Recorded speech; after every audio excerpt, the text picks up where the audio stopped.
Suspense. Reprieve, starring Mr. John Garfield.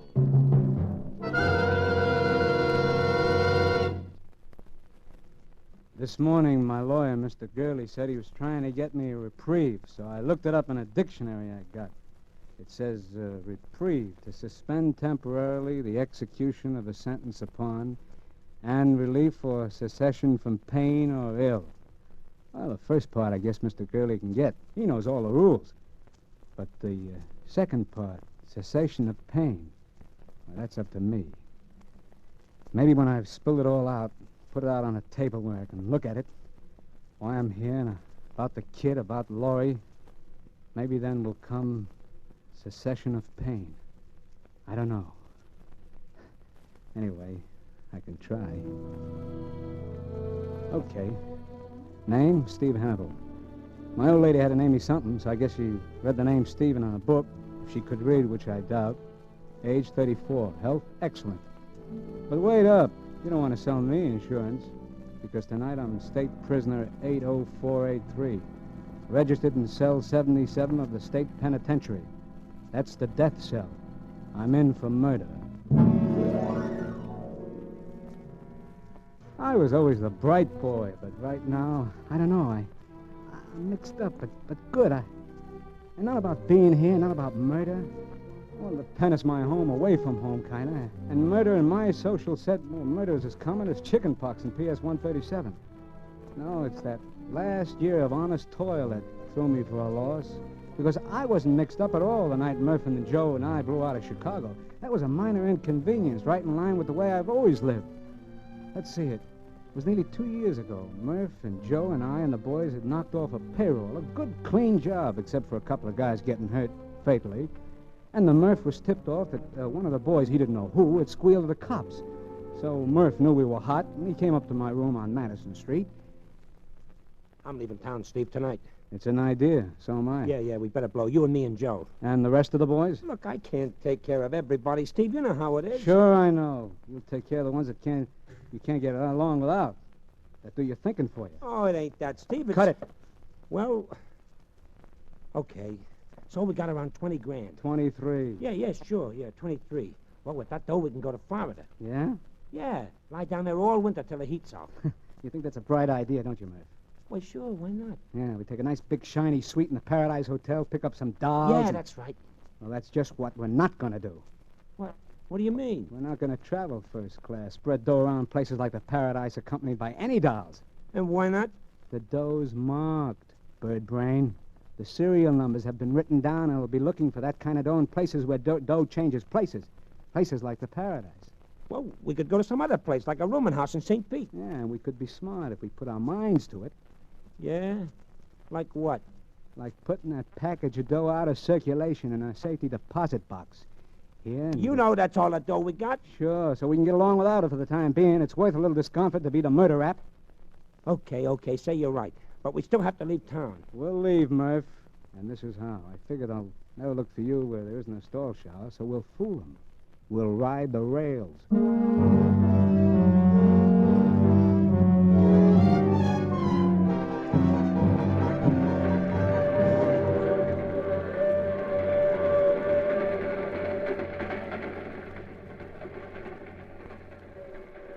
You can play the 9 of hearts, Joe. Huh? Where? Oh, yeah. Yeah, I was going to. You were. You never saw it, huh? What a guy. Outsmarts himself in solitaire. Ooh. Hey, it's cold in this boxcar, Steve. Yeah, just pick up a phone, Murph. Tell the management. They'll give you more heat. All right. I just said it was cold. At a time like this, be glad it's cold. Joe. Mustn't cheat. I wasn't cheating. Oh, new game. Where you slip the card under when you can't play it, huh? Well, so what if I'm cheating? It's my skin, ain't it? You're absolutely right. Well, I wonder how many of the boys have been picked up.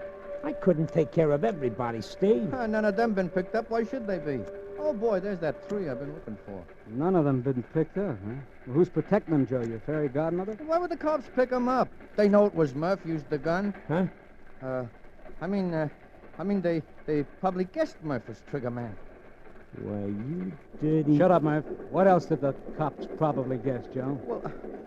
Well, how would I know, Steve? Well, honest, I only thought that Talk, maybe... Joe. What else did they guess? About me? Oh, nothing about you, Steve. Honest, they... Spill it. They knew Murph was trigger man and that that he took the dough, no one else. Honest, Steve, I didn't tell him anyone else who was on the job. I thought if they picked up Murph, then you and me could... Hey, Steve, stop Murph. Get back, Murph. Let him finish. Go on, finish. I didn't squeal on you, Steve. You gotta believe me. Steve, you gotta... Steve, stop Murph. Don't let him do it. Steve, no!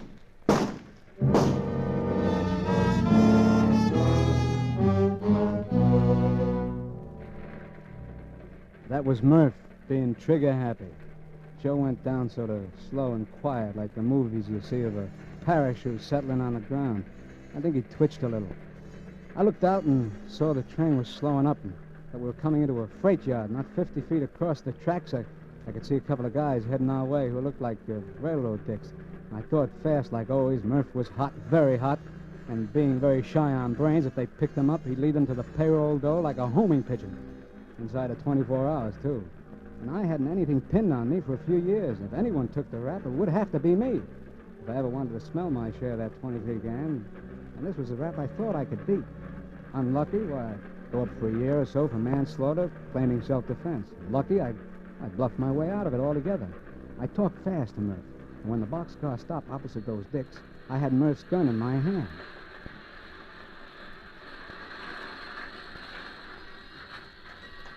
How many of you guys in there? 3, mister. Well, pile out, boys. It's the end of the... Hey, What's the matter, Whitey? one of those guys has a gun. What are you doing with the gun, brother? Huh? I don't know. And what's wrong with the other guy? He shot him. I was over there at the other end minding my own business, and those 2 guys were yelling at each other, and he... Okay, drop that gun, mister. I'm coming in.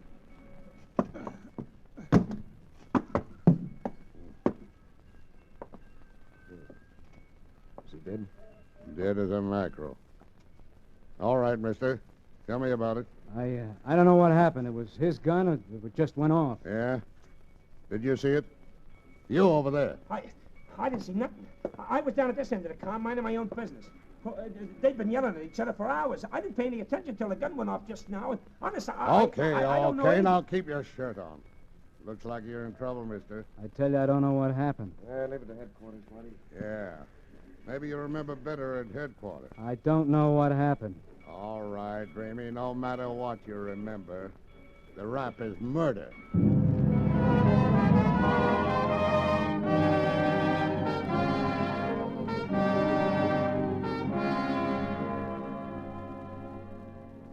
I'd been in worse spots. The charge was murder, first degree. But I knew I could get that cut down. The best thing was that they turned Murph loose without checking on him, and Joe was unidentified. I dreamed up a name I said I knew Joe by, read something or other, and it went down all right. And so then I settled down for what might be an extended vacation, a vacation that would earn me half at 23 grand. Only one thing bothered me. It seems the town we picked to kill Joe in was going through one of those, reform spasms, and the papers were really lathered up about it. And my case was made to order for them. A crime they could get wholly about without stepping on any local toes. While I was waiting trial, they fried me but good, and I burned about it. So that's why I didn't exactly clap hands when they told me a reporter was coming in to see me. And I didn't shout hallelujah either when I saw it was a doll. Sharp looking, all right, but still just a doll. Hello. Hiya, chick. You're Steve Hannibal? Yeah. I'm Laurie Ware of the News Press. Uh-huh. I'd like to get your story. Look, sister, your job is writing. If you can't do it alone, you shouldn't have had the job. I mean your side of the story. Well, it's nice of you to take an interest. Please, I wish you'd listen to me. Go peddle your paper somewhere else. Please. Don't you understand English? Look, I don't blame you for being suspicious of me. You see, I know the papers haven't been fair to you. I know they've been trying your case before it comes to trial. So, it happens every day. And I feel sure there's more to this case than has been told. I have a feeling You that... gotta be careful of those feelings, baby. I got a hunch you didn't do it. That maybe you were framed. So what if I was? Well, I don't know how much I can do. Except I know that if you have a story, I can get it printed. And that'll make the difference? I don't know. At least when it comes to picking your jury, there'll be some people in this town who haven't made up their minds. Well, something in that. Well? Okay. Okay, I'll tell you the real McCoy truth. Oh, that's wonderful, Steve. I'll take it down. Well, there isn't much to tell. It was just what the papers call an innocent bystander. I was asleep when it happened. And how many men were in the boxcar? Before I got to sleep, there were about 6 or 7. When the shots woke me up, I saw 2 guys jump off, and we were moving pretty slow. Then, because the train was coming into the yard, you see. But at the inquest, the police said you were holding the gun. Sure I was. The cops yelled at me, and I saw I was holding it. Someone had planted it on me while I was half asleep, and when the old boy in the corner there, he said I'd done it. Yes. Yeah, he said that you were fighting with the other... Yeah, I know. I'd been fighting with Red. Well, I don't think he meant to frame me. He just got me, mixed up with one of the guys who scrammed. That's it, Steve. That's what, baby? If you'd done it, you would have jumped off. You wouldn't just stand there waiting to be arrested with a gun in your hand. Or you would have thrown the gun out. Well, they'll claim I didn't have time, but, it's an angle. And I'll pound it, Steve. I'll get you a lawyer. Yeah. I guess I'll need one. You'll need all the help you can get.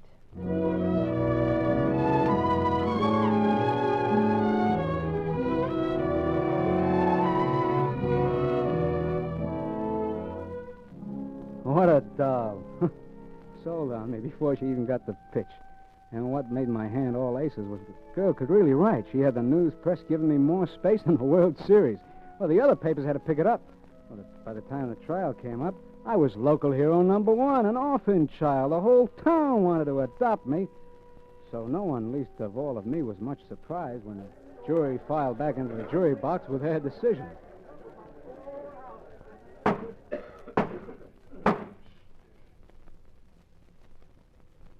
Have the gentlemen of the jury reached a verdict?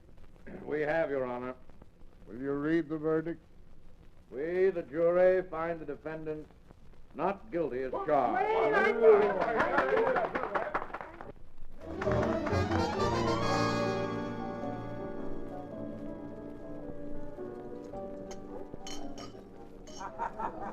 Oh, Steve. Well, your work, kitten. What do they say? The pen is mightier than the sword. Oh, I'm so happy I could help you, Steve. Oh, you don't see me crying, honey. Want to dance? Come on. Sure, but... Come Wait, on. I want to talk first. Have you got a home you're going to? Or a job? Look, kid, you've been Girl Scout enough today. Let's dance. Come Please tell me, Steve. I'm worried about you. on. I'm going to winter in California and summer in Maine. You haven't any place to go. See America first. That's my motto. Steve, I don't want to butt in, but Harry Singles will give you a job. Yeah? Doing what? In the circulation department. You're kidding. Well, it wouldn't be such a good job to start, but I know you could work up, Steve, and you'd like Harry. 9 hours a day, 5 days a week. Is that it? 5.5 days. Steve Hannibal punching a time clock. Boy, I suppose I'd get a Social Security number and everything, huh? Don't you have one? Unemployment, security, income. That's a lot of legality. Legality? Oh, skip it, kitten. Let me think. You know, I might just take a whirl at that job. Oh, Steve, I think that's wonderful. Well, it's not so much the job, but you and I have a lot of unfinished business, baby. And we can't get it all done in one day. But right now, I want to dance. Come on, baby, let's go.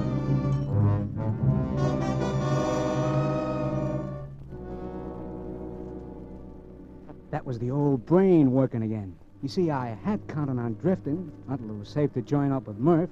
I didn't know where he'd be gone, but I figured I'd be able to find him when the heat was off. But when Laurie said job, it was a kind of new angle. I could stay right here in town, pull down enough money to get by, and maybe even a little on the side. Well, it was the safest spot I could possibly be for the time being. I went down to the newspaper office with Laurie the next morning and was hired. First time in my life such a thing ever happened to me. Harry Singles was a sharp guy for any racket, and working with him, I got so I didn't mind it. Of course, the hours were very regular, all daytime, and I had to put on a clean shirt now and then.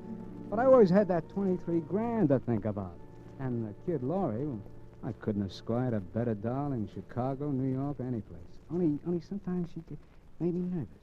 Let's not go out tonight, huh, Steve? Let's stay here in my place. I'll cook something. I don't know. It doesn't seem right. What doesn't seem right? Seeing a doll with class and an apron, I can't get used to it. You will eventually. After all, you're used to being a working man now. Well, don't be too sure, baby. Ah, Steve, you know you love it. I don't know. Sometimes I get the itch to move on. Forget the itch, Steve. A rolling stone gathers no moss, you know. Yeah, so they tell me. But I saw some moss once, and I still wonder, what does a stone want with moss anyway?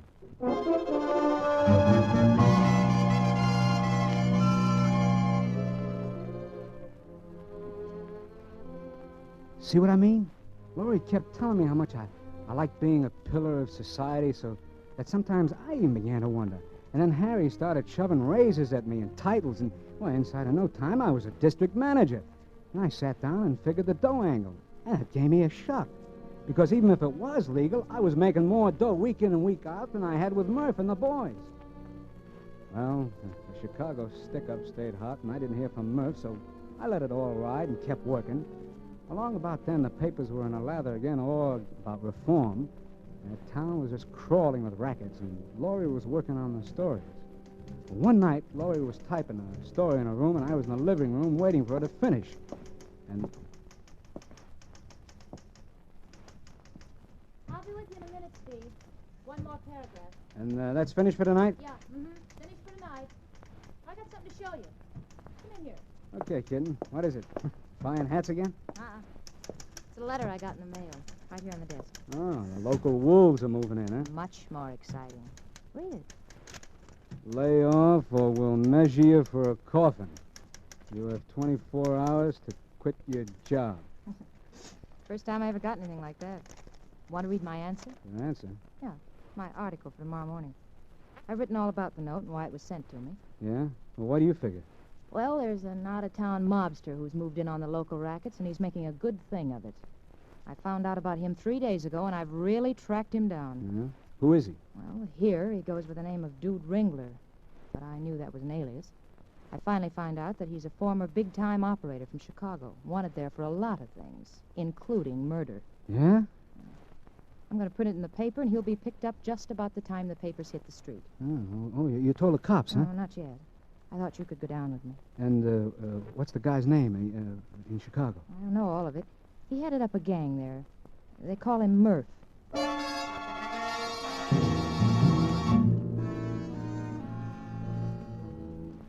I got that roller coaster feeling, only worse.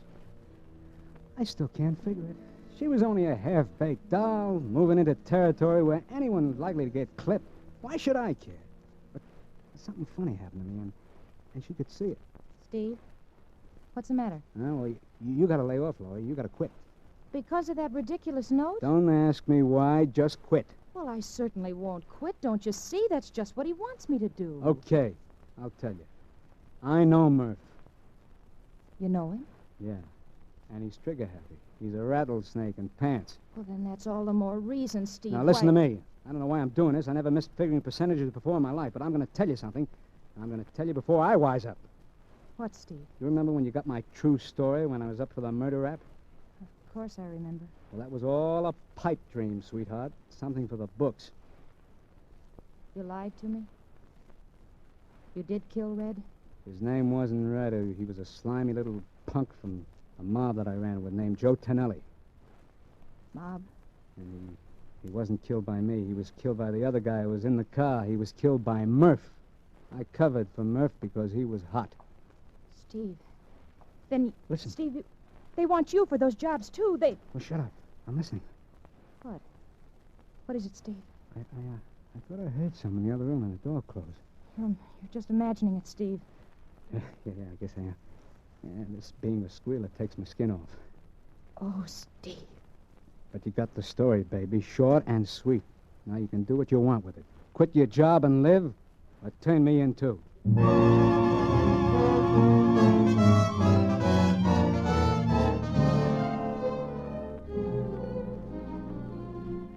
What a doll. What a doll. She cried on the front of my shirt, and then she smiled. And she called Harry Singles with me sitting there and told him she quit. She told him she was getting married the next morning to me. And well, I played along. Then I left her. After telling her to button her lip and keep the door locked, I started to go find Murph to check on that 23 grand and put him wise so he'd lay low. I could see that he still needed me to think for him. But there was something wrong, something very wrong. I felt like I was kind of cracking up, so I let it ride until the morning. I was climbing the stairs to pick up Laurie at 9 on the dot, and for some reason I was feeling pretty good. Open up, chick. It's me. Open.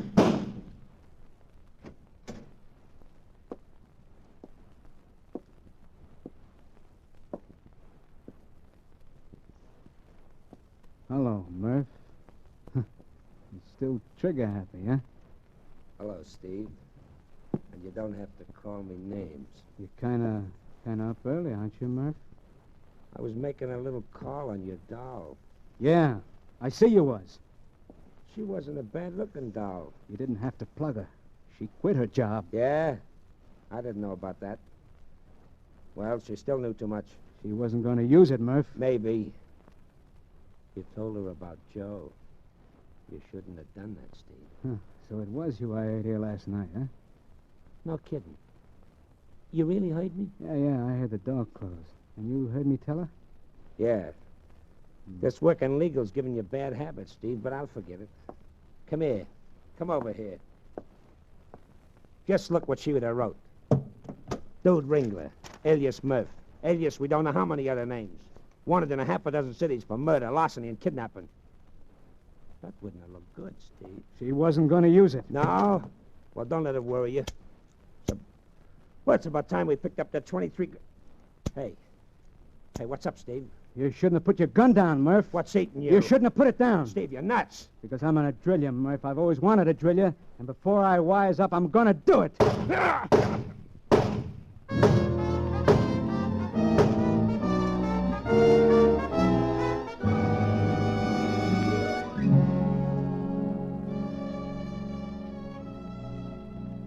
That time, the neighbors heard it.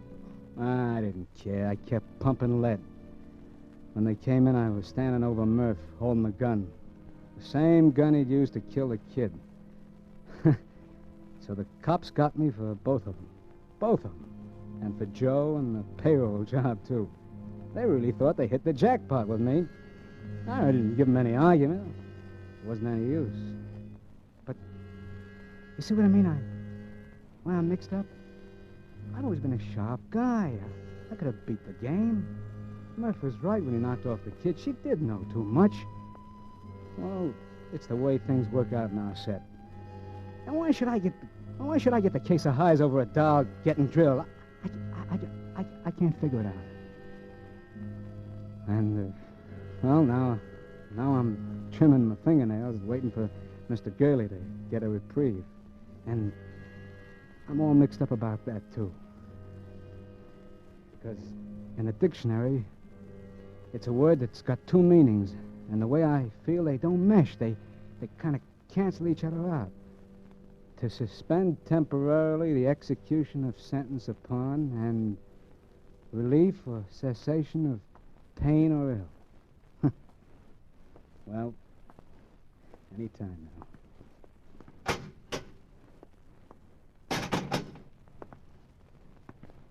Hello, Mr. Gurley. Hello, Steve. What's the good word? My boy, Turn your collar around, Mr. Gurley, if you're going to talk that way. Spill it. wasn't any use, Steve. No reprieve. I'm sorry. So I got till 6 a.m. No reprieve. No reprieve? I wouldn't say that, Mr. Gurley. I draw definition number 2. I get cessation of pain.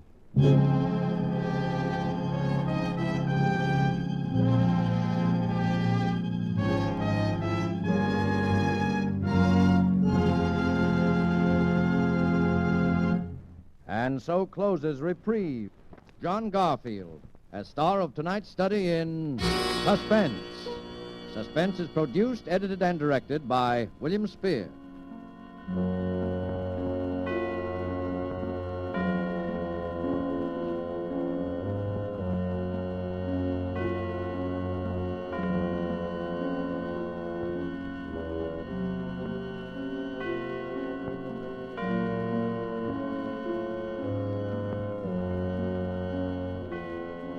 This is the Armed Forces Radio Service.